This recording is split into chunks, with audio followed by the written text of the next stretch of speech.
aí, minha gente, como vocês estão? Que bom ter a sua companhia. Sejam todos muito bem-vindos a mais um programa Ressoar e hoje tá bom demais, olha só.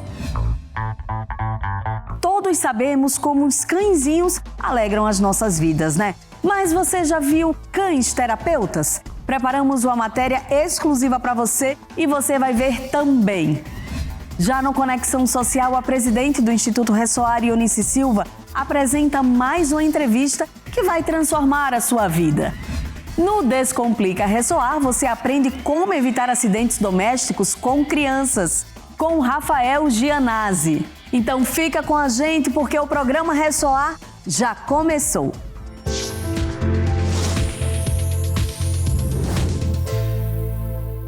A gente abre o programa falando sobre dois cãezinhos terapeutas que estão ajudando com a ansiedade nos aeroportos. Olha que coisa fofa, bora conferir esse trabalho deles? Eles usam uniforme e têm até crachá. Este é o Cookie e esta é a Alita, os mais novos funcionários de um dos aeroportos mais movimentados do mundo. 85 milhões de passageiros devem passar por aqui este ano. E os dois peludos foram contratados para trabalhar em uma função muito especial no meio dessa gente toda. E não é para farejar drogas nas bagagens, não. Lá vem o Esquadrão dos Peludos. Ninguém resiste à simpatia dessa turma, principalmente as crianças. Eles são os novos funcionários do aeroporto de Istambul, na Turquia, um dos mais movimentados do mundo. São mais de 200 mil passageiros por dia, a maioria estrangeiros. Esta chinesa ficou encantada com as boas-vindas dos cãezinhos. Eu amo os bichos, então fiquei muito feliz de encontrar esses cães aqui. Os aeroportos são quase sempre lugares muito estressantes. O vai-vem de pessoas e bagagens, as filas na hora do embarque, a correria para não perder o voo e até o medo de voar. Isso tudo gera muita ansiedade nos passageiros. Mas pesquisadores descobriram que cães nesses ambientes podem ser excelentes terapeutas para quem precisa relaxar. Mas não é qualquer cachorro. Os 5 peludos do aeroporto passaram por um treinamento intensivo desde os primeiros meses de vida até serem contratados como cães terapeutas. Uma lambida aqui, um cafuné ali e logo os efeitos do relaxamento aparecem. É uma ideia genial. Depois de um voo longo, você fica estressada. E é maravilhoso contar com um cãozinho para ajudar a relaxar. É muito bom ter cãezinhos amistosos nos aeroportos e não apenas os cães farejadores de droga. É mesmo uma ideia muito boa. O médico veterinário responsável pelo projeto explica que os cães não são escolhidos pela raça ou aparência, mas pelo bom comportamento e simpatia. As reações das pessoas geralmente são muito positivas, inclusive entre passageiros que têm medo de cachorro. Temos visto belos exemplos aqui. Os cães terapeutas usam uniforme e até crachá, e eles só podem circular acompanhados pelos treinadores. Temos uma relação especial como pai e filho. Ele é muito esperto, quer sempre carinho. Isso reduz o estresse dos passageiros e cria momentos agradáveis, mesmo que temporários. Esta passageira aprovou a terapia canina. Eu sempre fico ansiosa antes do voo e poder brincar com os cães me ajuda a lidar melhor com as emoções. É incrível. O treinador da Alita conta que os cães terapeutas como ela não podem ser hiperativos e nem reagir a qualquer tipo de som. Eles precisam se dar bem com as pessoas. E quando isso acontece, o cérebro dos humanos libera dopamina, o hormônio da felicidade. E por falar em felicidade, o gerente do aeroporto ficou tão satisfeito com os resultados que já prepara mais 4 cãezinhos terapeutas para entrarem em ação. Cães terapeutas em aeroportos representam uma abordagem inovadora, uma experiência para lidar melhor com o estresse associado a viagens. Ajudam a criar um ambiente mais amigável e acolhedor e demonstram um compromisso com o bem-estar. A tendência está se expandindo globalmente, refletindo a valorização do apoio emocional e do conforto durante a viagem. E agora a gente faz uma pausa rapidinha, mas pode ficando por aí, porque na volta tem Conexão Social.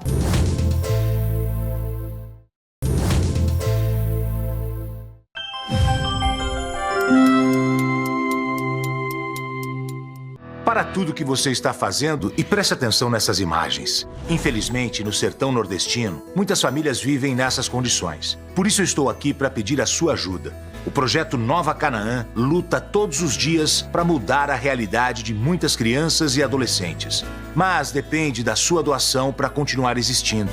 Por isso eu te peço, entre no site r7.com/adote uma criança ou aponte a câmera do seu celular para o QR Code que está aqui na tela e faça já a sua doação. Com apenas R$1 por dia, você ajuda a salvar uma vida. Além disso, você estará dando a chance dessas crianças terem um futuro melhor, com mais oportunidade e esperança. Juntos, vamos fazer a diferença. Compartilhe o amor. Doe agora.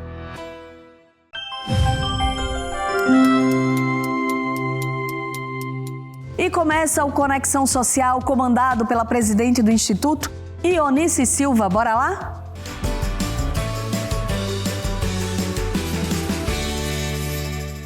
Olá, sejam muito bem-vindos ao Conexão Social, o espaço que transforma conhecimento em poder de mudança. Aqui cada entrevista é uma oportunidade de aprendizado que pode impactar profundamente a sua vida. Nosso objetivo é expandir seu conhecimento e provocar reflexões que gerem mudanças significativas e duradouras, sempre guiadas por especialistas renomados que compartilham sua sabedoria e experiência, ajudando você a encontrar soluções práticas e efetivas para os desafios do dia a dia. Hoje vamos falar sobre os pilares da saúde mental e o comportamento humano. Vamos entender por que a terapia é uma ferramenta de transformação pessoal poderosa. E para nos guiar nesse conhecimento, temos o privilégio de receber a doutora Karina Pirro, uma especialista com vasta experiência em psicologia clínica e neurociências, que ao longo de 22 anos de carreira tem impactado a vida de milhares de pessoas, tanto em suas práticas clínicas quanto através de suas redes sociais, onde ela promove uma psicologia resolutiva, fundamentada em ciência e empatia, abordando temas como relacionamentos tóxicos, autoestima, ansiedade, depressão, tempo excessivo em tela e muito mais. E hoje ela está aqui para nos ajudar também. Seja muito bem-vinda, doutora Karina, que honra te receber. Muito obrigada pela recepção. A gente, todos nós aqui, acredito, conhece o seu trabalho, as pessoas de casa e sabe da seriedade com que você trata esses temas que a gente vai abordar aqui hoje. E é claro, para quem ainda não te conhece, eu gostaria que você falasse um pouco sobre a sua história, por que você escolheu a psicologia e para que as pessoas te conheçam um pouco melhor. Tá ótimo. Eu falo que eu sou psicóloga desde pequena, porque eu era exatamente aquela criança que quando tinha alguém novo na escola e que ficava sozinho, eu me preocupava, eu queria ajudar na conexão. Se tinha aquela pessoa que era excluída, eu me preocupava. Não sei se a palavra é bem preocupação, mas eu queria que as pessoas se sentissem felizes. E isso eu sempre fiz. Quando eu estava perto de prestar a faculdade, eu estava muito apaixonada por biologia. Então eu achei que eu queria medicina, fiquei um pouco com medo de prestar. E numa conversa com a minha mãe, eu falei, acho que eu não vou fazer medicina. E ela falou, eu falei, não sei o que eu faço. Ela falou, você ama dar aulas, então você podia fazer pedagogia. Ou você ama ajudar pessoas, você podia ser psicóloga. Eu não ouvi mais nada. Faz muito tempo isso. A última palavra era psicologia. Nem sei o que ela falou depois. Eu sei que eu saí de casa e fui na banca de jornal comprar aquelas revistas que falavam de profissão. Acabei de entregar a minha idade. E aí eu li. Era um período bom, né? Nossa, era bom. E desde o primeiro dia de aula, eu sabia que eu estava no lugar certo. Foi maravilhosa essa conversa, né? Que bom a gente poder conversar com alguém que nos conhece, né? Sim. E a gente descobrir, né, o nosso propósito de vida nessa missão de transformar a vida das pessoas, porque é assim que a gente também se transforma, né? Quando você consegue fazer o que ama. No dia a dia, você transbordando esse conhecimento, ajudando as pessoas, você vai se conhecendo cada dia mais, vai aprendendo também para poder continuar fazendo com certeza. O trabalho. É uma sorte, né? Trabalhar com o que ama. Com o que ama, verdade. Agora a gente quer falar sobre esse tema tão importante, que nós acabamos de citar, que seriam, né, os problemas mentais e que afetam o nosso comportamento depois. Então vamos começar então falando deles. Quais são os pilares de saúde mental que de repente as pessoas desconhecem? Ela tem um problema e ela não sabe, nem percebe. Vamos começar por aí. Tá. Então, eu acho que a primeira coisa é a gente conseguir identificar que todos nós, em algum grau, sofremos. E até estava conversando aqui um pouquinho antes, falando sobre essa questão de como que a gente sabe que uma pessoa está triste ou uma pessoa está deprimida, ou está ansiosa ou virou um transtorno de ansiedade, o pânico. Porque se a gente for pensar, é tudo um espectro, né? Todo mundo já se sentiu triste, todo mundo já teve um luto, já se sentiu ansioso. A questão é quanto isso, que intensidade e o quanto isso atrapalha a sua vida. Então, tristeza, ansiedade não é um problema, desde que isso tenha uma causa que você reconheça e que a intensidade não atrapalhe você viver. A gente começa a se preocupar e começar a falar que aquilo é um transtorno depressivo, um transtorno, o bom, né? O nome já diz o que é, porque ele está atrapalhando a sua vida. E ele não vem sozinho. Quando você está muito tempo estressado com alguma coisa, muito triste com alguma perda, um casamento infeliz, né? Que a gente vamos indo, né? Vamos empurrando. Vamos empurrando, porque é tão difícil sair, então vamos. O relacionamento dentro de casa também, muito complicado. O trabalho, né? Às vezes a pessoa fica num trabalho que está adoecendo. Isso. Ou porque está infeliz com o que faz, ou porque tem relacionamentos muito tóxicos, né? Sim. Essa pessoa, ela tá num nível, ela vai vivendo um estresse. Um estresse corporal mesmo, é liberado um monte de substância de estresse como se ela tivesse que lutar com um leão todo dia. E isso a longo prazo cansa nosso corpo, adoece. Adoece tanto fisicamente quanto mentalmente. E aí a gente sabe que uma pessoa está com um transtorno quando já não é só uma tristeza.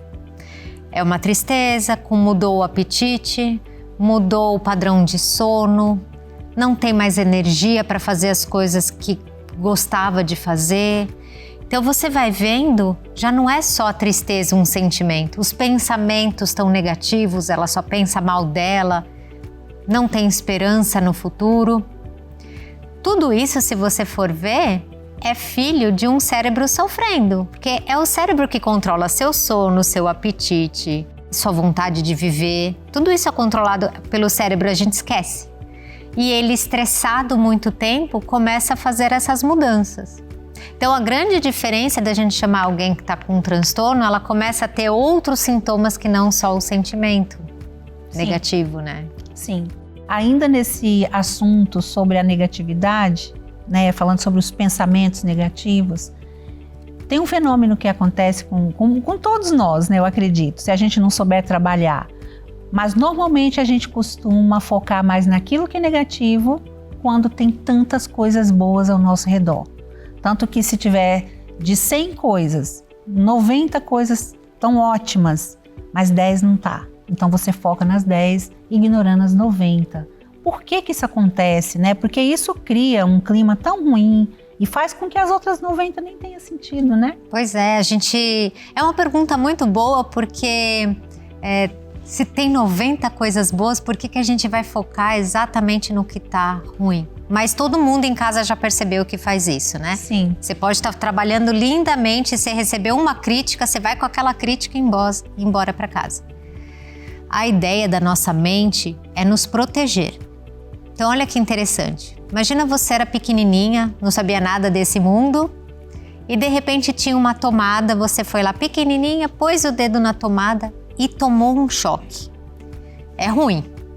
A sua mente, ela precisa lembrar disso para que você não cometa o mesmo erro outra vez, porque é um risco. Então a mente faz isso, ela fala lá dentro, guarda essa informação, porque essa informação ela não pode perder. Então tudo que é negativo, a mente precisa guardar como uma forma de proteção. A gente sofre no fim das contas por conta disso. Sim. Mas o mecanismo dela era: lembre disso para você não fazer de novo. Isso acontece com tudo, acontece com comida também. Se você come uma comida que te faz mal, a sua mente, até seu corpo te lembra: não faça de novo, você vai passar mal. Então é uma inteligência, no fundo ela é inteligente. E aí eu vou dizer, já vou dar uma dica. Então, já que isso é um mecanismo do cérebro, o que a gente pode fazer para lembrar das coisas positivas? É o tal da gratidão, que todo mundo fala: ai, cansei desse negócio de gratidão, né? Parece uma coisa boba, um exercício bobo.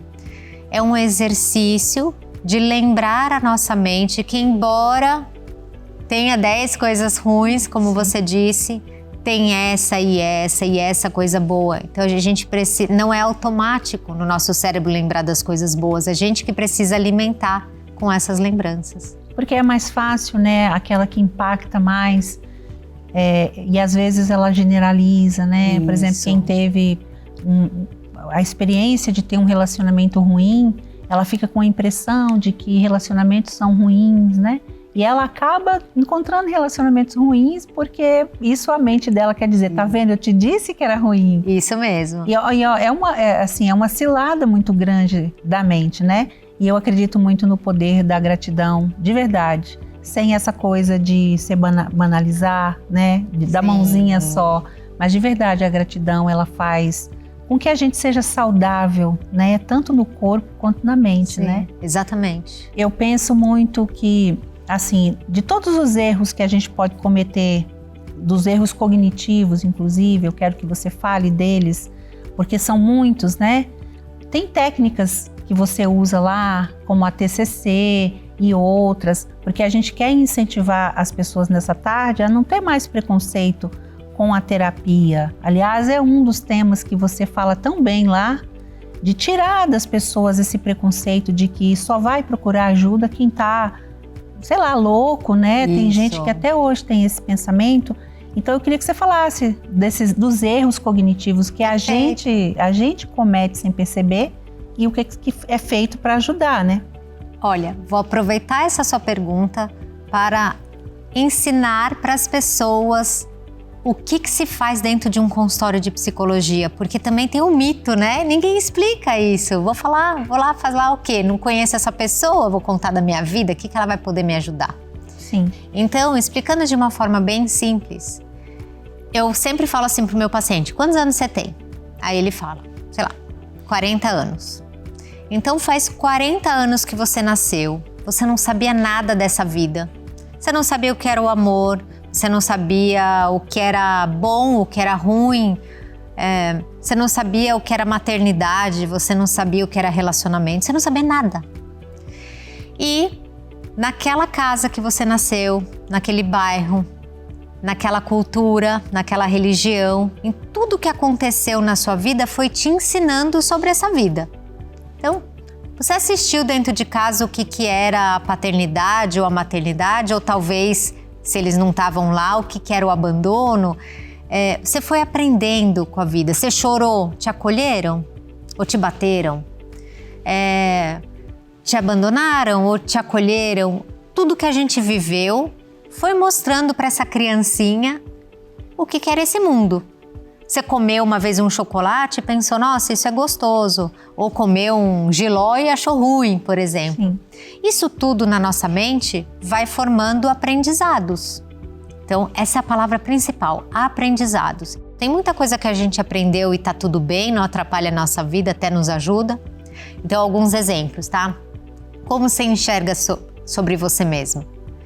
Eu sou uma pessoa capaz, eu sou uma pessoa que... Ou você pensa, tudo que eu faço, tem gente que faz melhor do que eu. Dá errado. Então essas frases que a gente pensa sobre a gente, essas frases que a gente pensa sobre os outros ou sobre o nosso futuro, ditam se a gente consegue ou não ser feliz, né?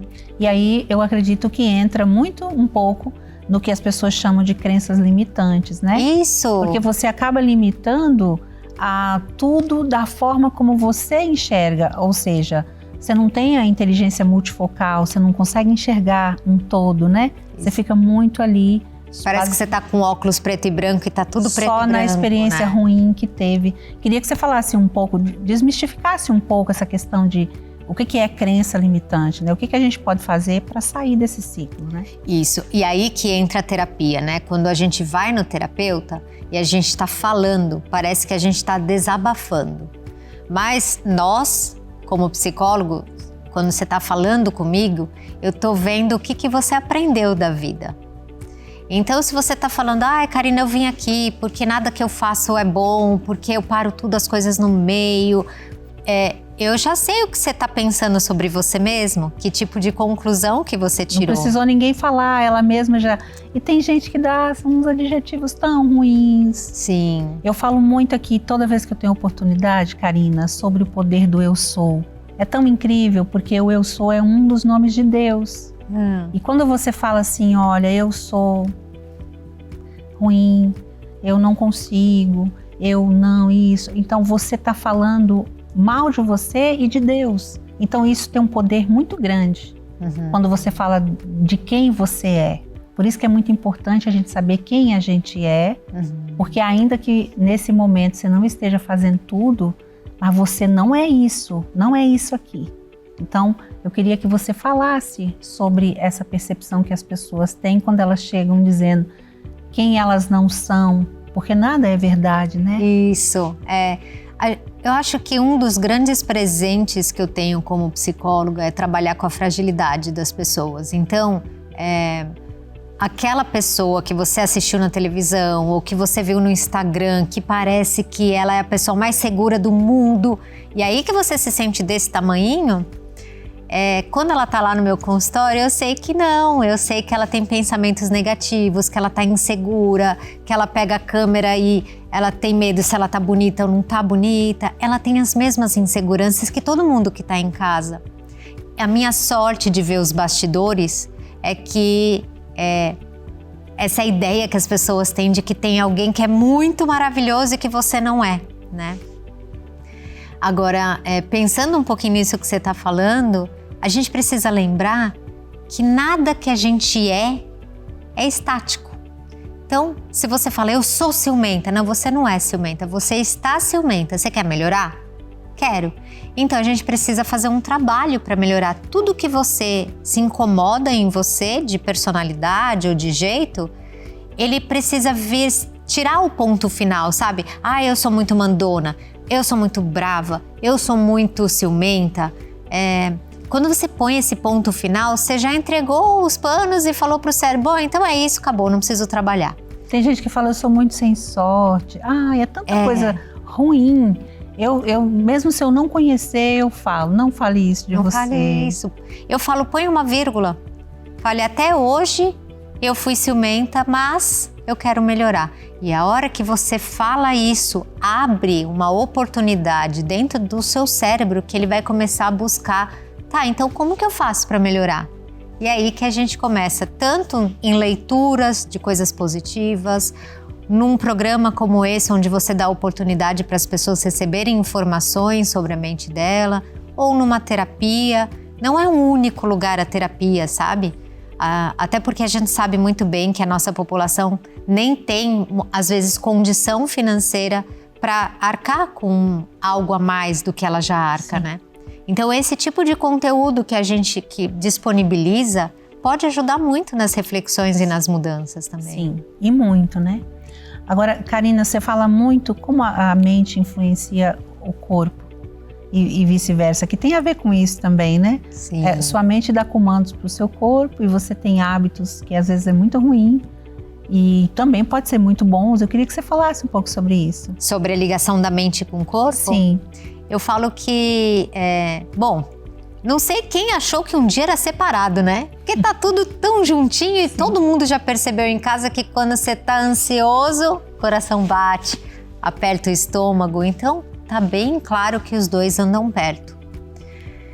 Se a gente tá ansioso, a mensagem que o cérebro manda pro corpo é para se preparar para uma luta ou para uma fuga, tá? Sempre que a gente estiver bravo ou se sentindo culpado, qualquer sentimento negativo, lá dentro do nosso cérebro tem uma parte que eu falo que chama o alarme, toca o alarme, né, que é o sistema límbico. E esse alarme, que nem um alarme de casa, pé, pé, é para avisar o corpo. Ei, pessoal, hora de lutar ou de fugir.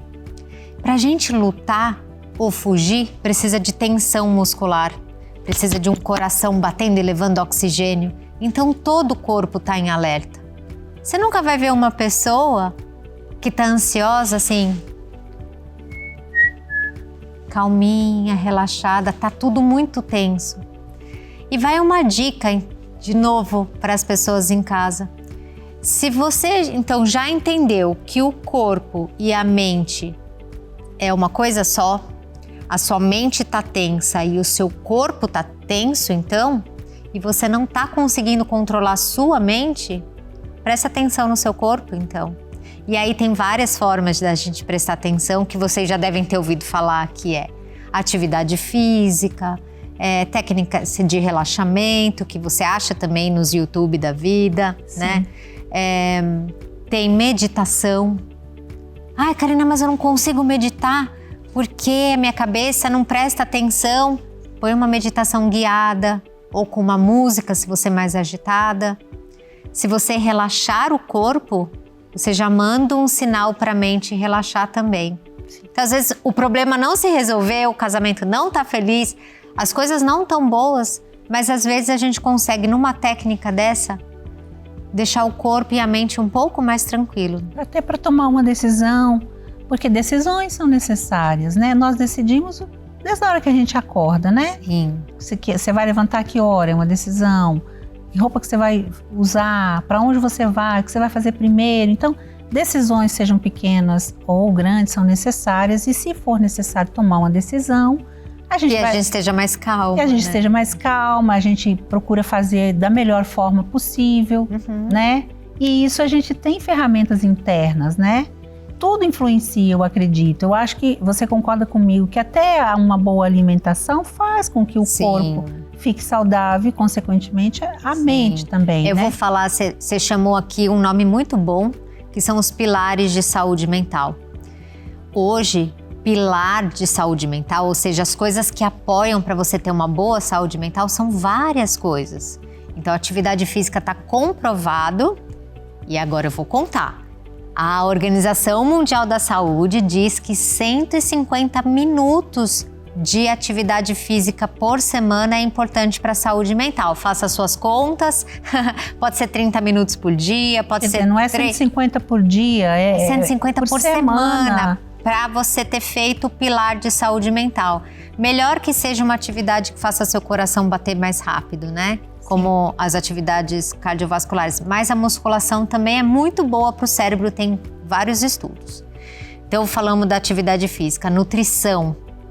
A nutrição mais saudável, e eu não estou falando de dieta, eu estou falando de frutas, verduras, legumes, grãos, tudo aquilo que a nossa avó comia, a nossa bisavó comia, que a gente foi deixando de lado e substituindo por coisas não saudáveis.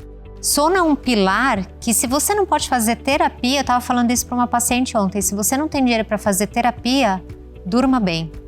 Durma bem, aí você fala, mas meu sono é horrível, eu sou muito ansiosa. Mas o que você faz? Como você cuida de você para você dormir bem? A gente, quando tem filho, quem tem filho em casa sabe que eu vou falar. O bebê nasce, a gente programa todo o dia dele para ele dormir bem à noite. Você fala, vamos tirar ele cedo da cama, não vamos deixar dormir tanto à tarde, vamos deixar mais escurinho à noite, vamos fazer com que ele tenha atividade para ele se cansar. E lá na hora, se você for pôr um bebê no berço, você jamais vai dar um celular para ele brincar. Então, lembrando disso, quando a gente fala de higiene do sono, que parece que a gente é chata falando disso, né? E é mesmo, é justamente para a gente cuidar da gente como a gente cuidaria de um filho, né? Então, se você está indo para a cama com o seu celular, aquela agitação vai te atrapalhar no sono, e uma noite mal dormida, ou que a gente durma, olha só que assustador, menos de 8 horas por noite, você já tem impacto na sua saúde mental. Então, quando a gente fala de saúde mental, a terapia é um dos pilares, né? Mas não é o único. Então, se você não pode ir para terapia ainda, dá uma olhada dessas coisas que a gente falou, se você já pode fazer alguma mudança, né? E já vai ter um resultado significativo. Já vai ter um resultado. Até porque está se cuidando. Sim. E a nossa mente adora ser cuidada, hein? Você manda, né, aquele recado que você é importante, que você é especial. E a gente nós somos únicos, insubstituíveis. Não tem outra pessoa que pode nos substituir. Não tem, né? E pegando essa frase que você falou, olha só, eu costumo dizer que não tem ninguém no mundo que seja mais seu inimigo do que você mesmo, porque ninguém no mundo fala as frases que você fala pra você mesmo. E vou falar, minha filha tem 13 anos, uma delas, e falou ontem isso para as amiguinhas dela. Olha. Num grupo lá, elas estavam falando, sei lá, das emoções, e ela falou, a gente tem que tomar cuidado com os pensamentos e com as falas que a gente tem com a gente, porque a gente não fala isso nem pro outro, né? Então, como você bem lembrou, é um momento, assim, nos momentos difíceis que vocês estão passando, que tá muito dolorido, a gente precisa, no mínimo, de autocompaixão. Alguém tem que nos abraçar, que comece com a gente mesmo, né? Sim. A gente sempre fala em algumas datas, né? Principalmente as mulheres, né? Tem algumas datas que nos prestigiam, como o Dia das Mulheres, o Dia das Mães. E tudo aquilo que você recebe, você tem que fazer aquilo o ano inteiro, todo dia. Não espera ninguém te fazer, faça você. Sim. Olha para você todos os dias e fala palavras positivas, escreve. Eu aprendi tudo isso com dor, né? Em momento de dor, eu fui aprendendo, mas isso me ajudou tanto, isso mudou tanto a minha vida. E hoje eu procuro ensinar, e isso faz muita diferença da gente olhar no nosso olho e enxergar quem é a gente na essência. Sim. E as mulheres têm um papel muito importante, porque quando a mulher tem bons hábitos em casa, ela acaba normalmente levando a família, né? Uhum. Acaba que a gente faz com que a família também se alimente melhor, durma melhor, não fique falando palavras negativas, que a mãe pode se ensinar, como a sua aprendeu já com 13 anos, já ensinando, né? E isso é um papel muito importante para nós mulheres, né? E esses pequenos cuidados dão muita força, eles não são detalhes, eles dão muita força. Então a pessoa às vezes ela tá chateada, eu sei que ela tá sem energia, não tem vontade, mas se ela fez a unha dela, se ela, sabe, cuidou dela, essas pequenas coisas que estão ao alcance dela, porque tem coisa que ainda tá difícil dela resolver, mas se ela resolver as pequenas, né, aquela bagunça que ela fala, meu Deus, a minha casa tá virando uma bagunça, parece besteira, mas as pesquisas realmente mostram que quando você tá mal internamente, principalmente com ruminação, porque a ruminação quase você não tá conseguindo resolver essas falas, resolver coisas práticas, como fazer aquela ligação e marcar um médico que você tá atrasada, sim, ou arrumar, enfim, uma gaveta que esteja bagunçada, isso vai trazendo uma informação para o seu cérebro, para a sua mente, de que você está tomando controle de novo da sua vida. E para a gente entender a nossa personalidade, porque hoje se fala muito, né, de personalidade, mas assim, quando a gente se conhece, fica mais fácil de saber lidar com a gente. Você viu que recentemente muitas pessoas, depois que começou a ser divulgado, já numa idade adulta, as pessoas estão descobrindo que elas têm, por exemplo, o autismo, né? E outros transtornos também. Isso não significa que todo mundo tem um transtorno. Eu acho que como psicóloga você pode até dizer pra gente mais ou menos como é que funciona isso, mas como que a gente entende a nossa personalidade? É só a nossa personalidade? Tem um pouquinho de transtorno ali? Como é que a gente se conhece? Isso é muito importante. Olha, primeiro a gente vale lembrar que assim como doenças, né? Por exemplo, diabetes não é todo mundo que tem, hipertensão não é todo mundo que tem, transtorno de personalidade também é raro mesmo. É coisa de 2 a 5% para alguns transtornos, outros são menores ainda, né? Como a psicopatia, por exemplo, acho que é em torno de 1%. É o menor. Quando a última vez, eu não leio muito sobre psicopatia, mas o dado que eu lembro era de 1%, a cada 100 pessoas uma. Ou seja, é raro. Existe, mas é raro. Então, como é raro, a gente pode falar sobre a personalidade que é o que cabe para quase todo mundo, né? Quase todo mundo, exato. Então, tem uma teoria da personalidade que chama Big Five. Você já ouviu falar? Já ouvi. Já? Sim. E vou falar só das 5 características para as pessoas saberem, porque muitas gostam de saber disso e faz sentido, começa a entender as pessoas à volta e até a se entender. Chama Big Five porque são 5 grandes características de personalidade e que todo mundo tem no espectro de quase nada ou muito, tá? Vamos considerar de 0 a 100, todo mundo tem um pouco. Então, a primeira característica chama o quanto você é aberta a novas experiências. Ou você é aberta a novas experiências, curiosa, quer experimentar de tudo, tem um restaurante novo, você quer ir, fazer uma viagem diferente. Essa pessoa é muito aberta. Tem gente que é mais fechada ou completamente fechada, que são as pessoas que gostam de rotina, se puder vai sempre no mesmo restaurante para não errar o prato. Vou falar o outro traço que a gente chama de conscienciosidade, ou disciplina, organização, entrega. Então, na escola, tinha lá a professora falando, pessoal, dia 20 de outubro tem prova de história. Tem gente que já pega agenda, anota, faz grupo comigo, né? Sim. E tem aquele menino que no dia 20 de outubro fala, o que vocês estão fazendo? Né? É hoje a prova, meu Deus! Então, são pessoas mais organizadas ou pessoas desorganizadas?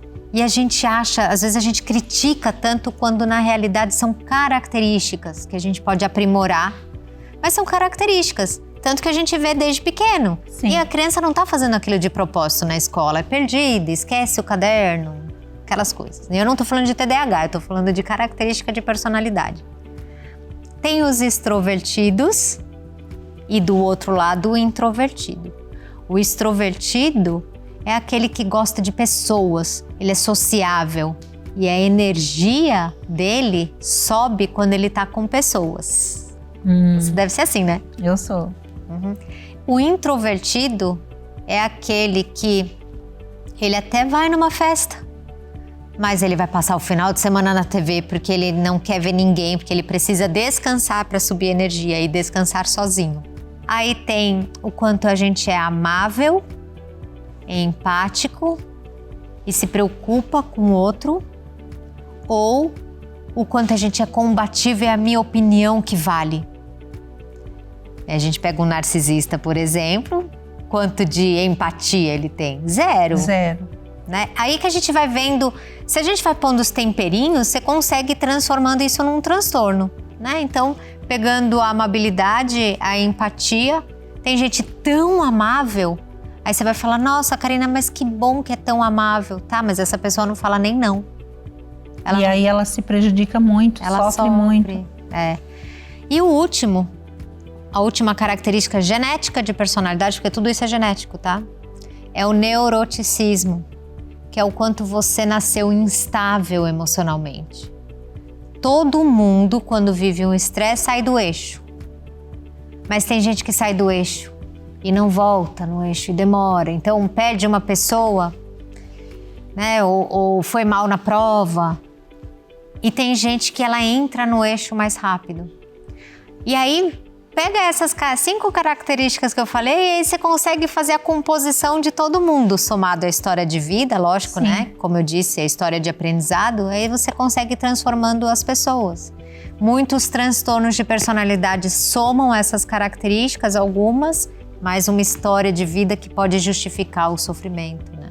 E aí as pessoas de casa se identifiquem, né? Todos nós aqui, tenho certeza que todo mundo se identificou. Sim, com alguma dessas. Com alguma dessas, sabendo disso, fica mais fácil de se conhecer, de inclusive saber como lidar com isso e buscar ajuda também, né? Sim, e até fazer escolhas melhores, né? Porque se você é um introvertido e não gosta de relacionamentos sociais, vai trabalhar com venda com o público? Você vai sofrer demais. Sofrer. Exatamente. Muito bacana. Estão avisando pra gente que tá chegando ao final. Passou muito rápido. Passou rápido, né? Passou rápido. Mas eu queria que você deixasse uma mensagem final, né? Incentivando, encorajando as pessoas a buscar não só a terapia, mas qualquer método que vai fazer bem para ela, que vai ajudar na jornada, né? Deixasse também suas considerações finais, seus contatos. Fique à vontade. Muito obrigada. Então, eu queria primeiro te agradecer muito pelo convite, né? Por você ter confiado em mim. E dizer para as pessoas em casa que vocês cuidem de vocês. Parabéns de vocês estarem aqui no canal, que vocês podem receber esse tipo de informação, mas coloque em prática. Veja alguma coisa que a gente falou hoje que pode fazer diferença na sua vida e coloque em prática. Tem muita coisa que faz bem e a gente precisa estar sintonizado. Olha, quando eu ouço essa música eu fico bem, quando eu assisto esse programa eu me sinto bem, quando eu sigo essa pessoa na internet me faz bem. E a gente também deixar de seguir aquela pessoa que ao invés de te inspirar te intimida. Então fica muito atento aos seus sentimentos e toda vez que tocar o coração e sentir que é uma coisa gostosa, continue fazendo. Né? É um sinal, né? É um sinal. Como eu disse que a mente avisa quando não tá tudo bem, mas ela avisa também quando tá tudo bem. Sim. Então vale a pena sintonizar. Verdade. E os seus contatos? No Instagram, meu nome tá como terapia _ Insta. Meu nome é Karina Pirro com C. Eu dificulto tudo, né? Pirro. Eu tenho um podcast que chama Podcólogas, que a ideia também é compartilhar saúde mental. E vou ter muito prazer se vocês mandarem qualquer mensagem no direct. No direct sou eu mesmo que respondo. Olha que legal. Gasta um tempinho meu, mas toca meu coração, me faz bem, eu aprendi a seguir, então sou eu mesmo que faço isso. Ai, que bacana, parabéns. Viu? Muito obrigada. Seu trabalho é necessário, você é extraordinária. Ai, muito Continue, obrigada. Faz muito bem, inclusive para essas pessoas que você falou que ainda não tem condição, né, de buscar um atendimento individualizado, isso já vai tornando essas pessoas conscientes e sabendo como lidar com algumas questões, até ela conseguir talvez fazer alguma coisa ali de forma mais pessoal, né? Sim. E é muito bacana. Sim, lá é conteúdo gratuito, então tem muita informação para o dia a dia, as pessoas conseguirem fazer escolhas melhores e serem felizes, que é isso que a gente merece, né? Sim. Muito obrigada por ter aceitado o nosso convite, viu? Obrigada. Foi muito vocês. Bacana. Obrigada. Muito bom. E você aí de casa, espero que todo esse conteúdo que foi passado aqui, que a Karina trouxe com tanto amor, com tanto carinho, na verdade ela saiu do Instagram, né, que ela está o tempo todo de forma online e veio aqui com tanto carinho para transbordar na nossa vida. Espero que isso realmente faça diferença na sua vida. Quero te convidar para segui-la, para seguir o programa Ressoar, para me seguir também. Desejar uma ótima tarde, um final de domingo especial para você e sua família. Um grande abraço e até o nosso próximo encontro. Até lá!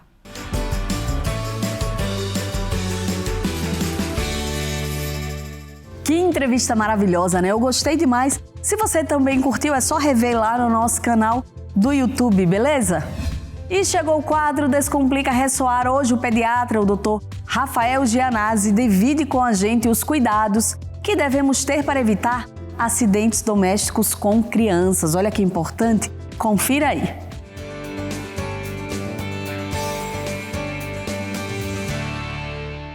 Olá, eu sou o Dr. Rafael Gianazzi e hoje eu estou aqui no quadro Descomplica para falar um pouco sobre acidentes domésticos com crianças. Eu sou emergencista pediátrico e pretendo ajudá-los a esclarecer algumas dúvidas.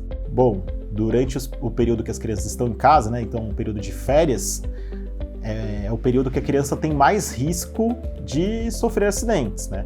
Vamos pensar que a criança é curiosa, ela quer mexer em tudo, quer explorar a casa, então é fundamental estar sempre supervisionada por um adulto, principalmente as crianças pequenas, né? A partir de 1 ano começa a engatinhar, até antes, né, começa a engatinhar, né, 9 meses, né, 1 ano começa a andar, até uns 6 anos é a faixa que a gente mais se preocupa com a criança, né? Porque ela é muito curiosa e ainda não tem muito noção do perigo. Dentro de casa, o maior risco é o risco de queda. De todos os acidentes é o que a gente mais atende no pronto atendimento, né? Queda tanto da cama quanto do trocador em crianças menores, né? E do andador. O andador, que parece ser uma coisa muito boa para a criança, ele é contraindicado, né? Porque acaba tendo muito acidente. Fora a queda, intoxicação, né? Principalmente com produtos domésticos, e queimaduras, né? Lembrar do forno quente, a criança vai lá, põe a mão, queimadura na mão, muito comum mesmo. É fundamental para evitar os acidentes domésticos a prevenção. Então, supervisão, né? A criança tem que estar sempre supervisionada, e cuidados na casa, como bloquear gavetas que tem algum objeto perigoso, né? Colocar alguma trava, rede de proteção, o berço, né? O berço tem que estar, a criança não pode ficar com a grade do berço nessa região, que fica fácil para ela pular, né? Tem que estar sempre aqui para cima, né? Da testa para cima, uma altura segura para a criança.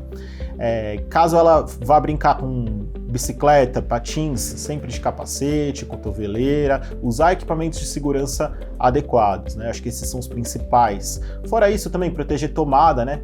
Risco de colocar algum metal ali, tomar um choque também, acho que é um cuidado que os pais devem ter para prevenir acidentes.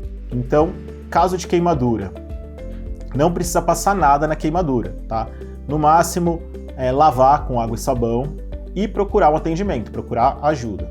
No caso de intoxicação, atrás do rótulo dos produtos de limpeza, por exemplo, tem o telefone do Ciatox, né? Então é fundamental entrar em contato para saber, né, os primeiros socorros que você pode fazer, a depender do que foi a intoxicação, e procurar também o atendimento.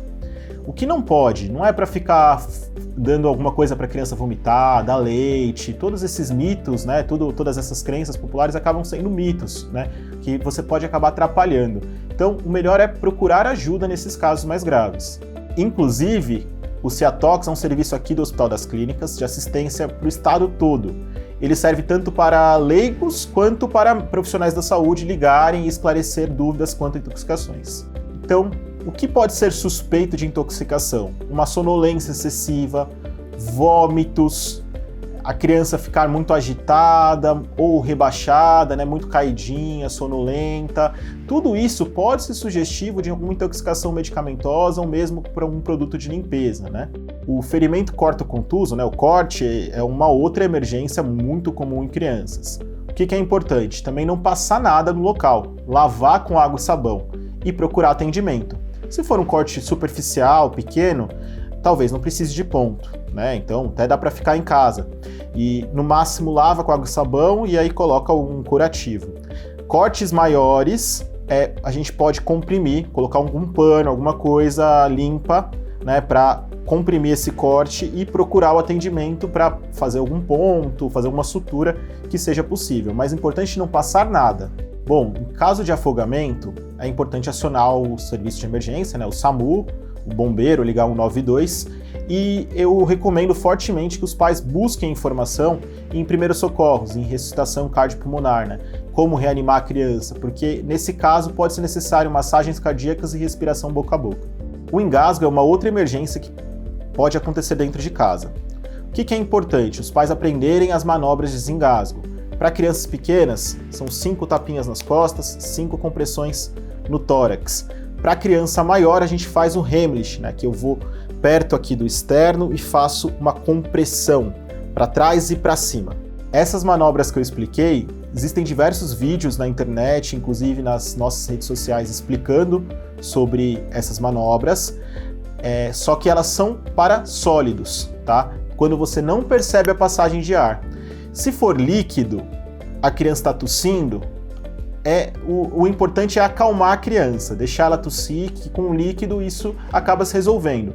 Ela pode até fazer uma broncoaspiração, mas não daria sintomas precoces, seria uma coisa que você veria mais para frente, caso ela tenha algum problema de respiração. Então, para sólidos, essas manobras servem, para líquidos não, é melhor só acalmar a criança que vai se resolver. Bom, por hoje é só, espero ter ajudado. Para mais informações, só nos procurar nas redes sociais. Obrigado, até a próxima!